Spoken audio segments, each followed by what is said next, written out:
American chemical weapons chief हुस्न के जाल में ऐसे फंसे कि अमेरिका के कीमियाई हथियारों के राज ही अफशा कर दिए।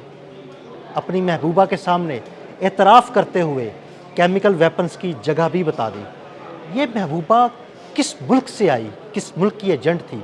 क्या इसके पीछे ईरान, रशिया या चाइना थे? इस बारे में अज़हर अली ख़ान से बात करते हैं। अज़हर भाई, निहायत हसास मालूमात एक खूबसूरत लड़की के सामने फिसल गई।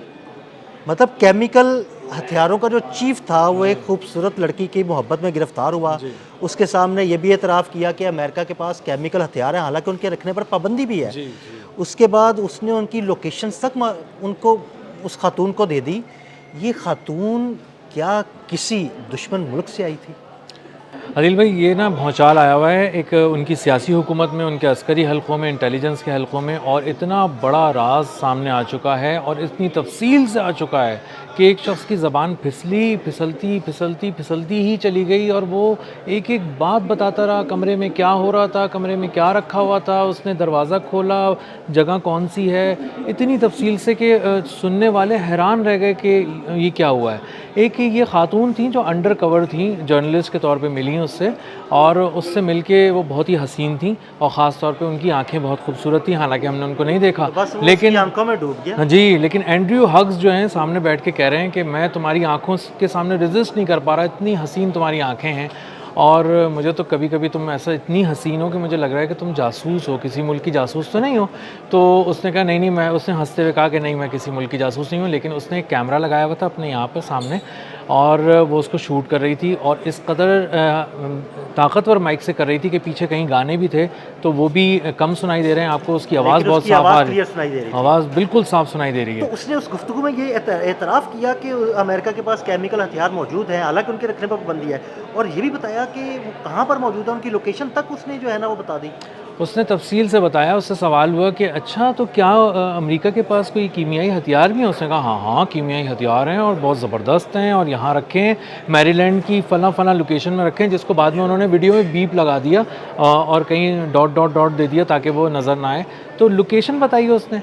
उसने बताया कि वहाँ पे हथियार रखे हैं मैरीलैंड में, और वहाँ जो एक पूरी फैसिलिटी है जहाँ पे कीमियाई हथियार हैं, बड़ी तादाद में हमारे पास रखे हुए हैं, और इतने ख़तरनाक नर्व एजेंट्स हैं कि वो हम इस्तेमाल जिस पे करेंगे उसको तबाह व बर्बाद कर देंगे। तो उस खातून ने फिर पूछा कि ये कहाँ रखे हुए हैं, तो उसने पूरी लोकेशन बताई। फिर उसने मज़ीद तफसील पूछी तो उसने कहा कि ये जिस फैसिलिटी में रखे हैं वहाँ पे तो आलम ये था कि एक खातून थी हमारी साइंटिस्ट, वो ज़रा सुस्ती की शिकार हुई। उन्होंने उसके लिए जो गैजेट्स से, जो गियर से हाँ, जो प्रोटेक्टिव नहीं पहने। कपड़े वगैरह खास जी, उर्फ़े आम में जो हम कह लें कि जो खास लिबास है वो नहीं जी, जो पहना उन्होंने। हिफ़ाज़ती लिबास है जब वो नहीं पहना, तो उनको वो केमिकल थोड़ा-सा टच कर गया, और टच जब उनकी स्किन के साथ उसका एक्सपोज़र हुआ तो वो खातून थोड़ी देर में मर गईं। और उसके बाद तो सब भाग-दौड़ मच गई फैसिलिटी के अंदर, क्योंकि हमें पता ही नहीं था कि उन अज़हर खातून ने भाई, ये तो किससे किसी हाथ किसी मिलाया। फ़िल्मी सीन का मंज़र जी, लगता जी, है। बिल्कुल ऐसे ही है कि वो कह रहे थे कि वहाँ भाग-दौड़ मच गई, किसी को नहीं पता था कि उन खातून ने कोई दरवाज़ा तो नहीं खोला, किस जगह पे उनकी ये एक्सपोज़ हुआ है, वो सब कुछ उनको आइडिया नहीं था कि स्किन कौन-सी एक्सपोज़ हुई है।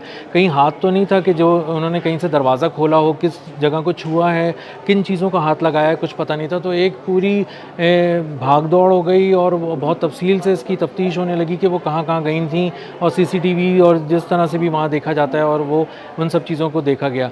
और उसके बाद उन्होंने बताया कि हमारे पास नर्व एजेंट्स भी हैं, और अच्छा। नर्व एजेंट्स इसे कहते हैं कि वो एक ख़ास किस्म का एक मवाद होता है, तो अगर उसको स्प्रे कर दिया जाए तो जो इंसान होता है उसके दिमाग का, उसके मसल से राब्ता हमेशा के लिए कट जाता है, उसका दिल बंद हो जाता है, उसके फिर फेफड़े बंद होते हैं, आहिस्ता आहिस्ता आप जैसे कहते हैं ना, शट डाउन होना शुरू बड़ी होता है जिस्म। खौफ़नाक किस्म की मौत वाक़या होती है। जी, कीमियाई, और जिस पे भी आप स्प्रे कर दें, चाहे एक फ़र्द पे, चाहे एक कौम पे। हुँ। तो अगर ये बड़े पैमाने पे किया जाए तो पूरी कौम को भी ख़त्म किया जा सकता है, पूरे शहर को ख़त्म किया जा सकता है। तो उनके इस जो स्टेटमेंट है उसके बाद तो पूरी दुनिया में खलबली मची हुई है, क्योंकि वो एक कोई आम आदमी तो था नहीं, हाँ जी, बिल्कुल। आम सा कोई साइंटिस्ट भी नहीं था, वो तो पूरी एक न्यूक्लियर हाँ, जो चीफ़ उनकी, था वो। जी, जी, न्यूक्लियर सेफ्टी का जो केमिकल उसका चीफ था, और वही ज़िम्मेदार था, सारी चीज़ें वही देख रहा था। तो वो अंदर से ला के उसने ऐसे-ऐसे राज़ बताए, और बहता चला गया, उसने सारे राज़ खोल दिए अच्छा उनके। अज़हर भाई, मेरा सवाल ये है कि मौजूदा जो हालात है इस वक्त दुनिया में, ईरान के साथ उसका झगड़ा चल रहा है, और अमेरिका चूँकि एक सुपर पावर भी है, उसके सामने दो सुपर पावर्स और भी हैं, चाइना और रशिया। तो वो वो एजेंट कहाँ से आ सकती है? क्या चाइना से आ सकती है? क्या रशिया से आ सकती है? क्या ईरान से आ सकती है? और अगर वो इन 3 ममालिक में से कहीं से आई और उसने राज़ हासिल किए, तो क्या वो राज़ इन 3 ममालिक तक पहुँच चुके हैं? ये राज़ बहुत कीमती थे। ये एतराफ़ ही बहुत है कि अमेरिका के पास कीमियाई हथियार हैं और उसका चीफ़ ये बात कह रहा है। क्योंकि अमेरिका अभी तक ये नहीं कहता कि हमारे पास कीमियाई हथियार हैं, बल्कि वो तो जिनके वो पास होते हैं ऑफ़िशियली तो ये नहीं मानता ना। नहीं मानता। अब इसका फ़ायदा किसको हुआ है? इसका फ़ायदा यकीनी तौर पे किसी बड़ी ताकत को हुआ है, किसी बड़े मुल्क को हुआ है। और उमूमन देखा भी यही गया है कि जब भी इस तरह के जासूस भेजे जाते हैं ना, तो वो उमूमन उसी मुल्क के होते हैं। तो अगर ये अमेरिकन नेशनल खातून उसके सामने बैठ के उससे पूछ रही थी, तो ज़ाहिर है वो कंफर्टेबल भी हुआ ना कि ये तो मेरी जैसी नज़र आती है, मेरे मुल्क की शहरी हैं, तो वो उनके सामने आहिस्ता आहिस्ता खुल गया। और उन खातून ने पहली दफ़ा में ये बात नहीं की थी, उन्होंने काफ़ी टाइम उस पर लगाया और यानी उसके वो बाद पहले कई दोस्त मुलाकातें, पहले कई दोस्ती की, जी उसे अपनी मोहब्बत के जाल में फँसाया और उसके बाद वो उसके इन राज़ बाद तक जाके पहुँची। उसने कहीं बातों बातों में एक जुमला छोड़ा जिससे ये सामने आया। इसके साथ साथ आप ये देखें कि इसका फ़ायदा किसको होना है? इसका फ़ायदा रशिया को हो सकता है, इसका फ़ायदा चाइना को हो सकता है, और ईरान जिससे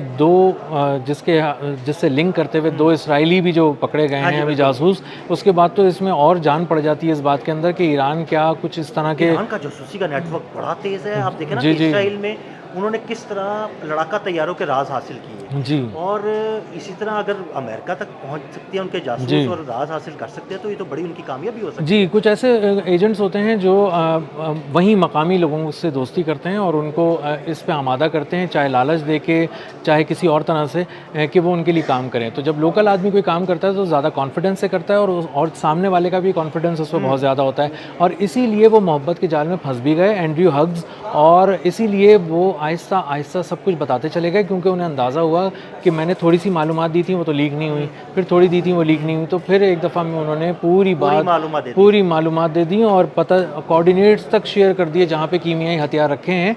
यानी अगर आप ये किसी मुल्क की फ़ौज या उसकी इंटेलिजेंस के साथ शेयर करें, तो वो एग्जैक्टली उस कमरे तक पहुँच जाएंगे जहाँ पे वो हथियार। अच्छा, मुझे ये बताइएगा कि वो थोड़ी-थोड़ी मालूमात करके पहले पहुँची, फिर पूरी मालूमात उस ख़ातून के साथ उन्होंने शेयर कर दी, लेकिन ये मालूमात जो है उस ख़ातून तक शेयर हुई, फिर ये मंज़र आम पर कैसे आई? मीडिया की ज़ीनत कैसे बनी ये स्टोरी? वो खातून जो थी ना, वो अंडर कवर जर्नलिस्ट के तौर पे आई थी उससे मिलने के लिए। उन्होंने इसी तरह ये सारी चीज़ें सामने लेकर आ गईं, और उसके सारे जो उसके के साथ हिडन जो कैम से उन्होंने उसको शूट किया था, वीडियो रिकॉर्ड की थी और आवाज़ रिकॉर्ड की थी, वो उन्होंने वीडियो की सूरत में रिलीज़ कर दी और एक मीडिया ग्रुप के ज़रिए। अच्छा। और फिर उन्होंने उस मीडिया ग्रुप ने कहा ये तो हमारी अंडर कवर जर्नलिस्ट थी और वो तो ये देख रही थी, और वो पहले भी 1-2 लोगों से इस तरह से मिली हैं। तो वो खातून का अंदाज़ा ही होता है, हालांकि हमने उनको देखा नहीं, लेकिन बहुत हसीन होंगी, ख़ास तौर पर उनकी आंखें बहुत हसीन होंगी, और वो जिन आंखों में डूब के सारे राज अफ़शा किए। जी, और एक से ज़्यादा लोगों के साथ तो अभी क्या कार्रवाई की जा रही है उस चीफ के खिलाफ? उनको पेंटागन से घसीटते हुए ले गए हैं। ये रिपोर्ट्स हैं कि वो पेंटागन में बैठे हुए थे, और क्योंकि वो हाईएस्ट ऑफिस के अंदर थे अपने, तो उनको घसीटते हुए वहाँ से लेके गए हैं। उनकी एक वो जबरी तौर पे छुट्टियों पे भेज दिए गए हैं। एक जो दुनिया को दिखावे के तौर पे बताया जाता है कि वो कहाँ चले गए, तो वो छुट्टियों पे चले गए हैं, लेकिन असल में वो तफ्तीशी मरकज़ में, हिरासती मरकज़ में हैं, और बहुत सख्त उनसे सवाल जवाब के जी तफ्तीश की जा रही है। और ये भी जाना जा रहा है कि कहीं कोई और लोग तो नहीं है जो इससे जुड़े हुए हैं, और मज़ीद इसका तफ्तीश का दायरा कहाँ कहाँ तक बढ़ाया जा सकता है। बहुत शुक्रिया अज़हर भाई। अज़हर भाई ने बड़ी तफसील के साथ इस सारे मामले पर रोशनी डाली और ये बताया कि कैसे अमेरिका के ये राज पूरी दुनिया तक पहुँच गए। मज़ीद अपडेट्स के लिए हमें फॉलो करते रहें। अदील अहमद और अज़हर अली ख़ान को इजाज़त दीजिएगा। अल्लाह हाफ़िज़।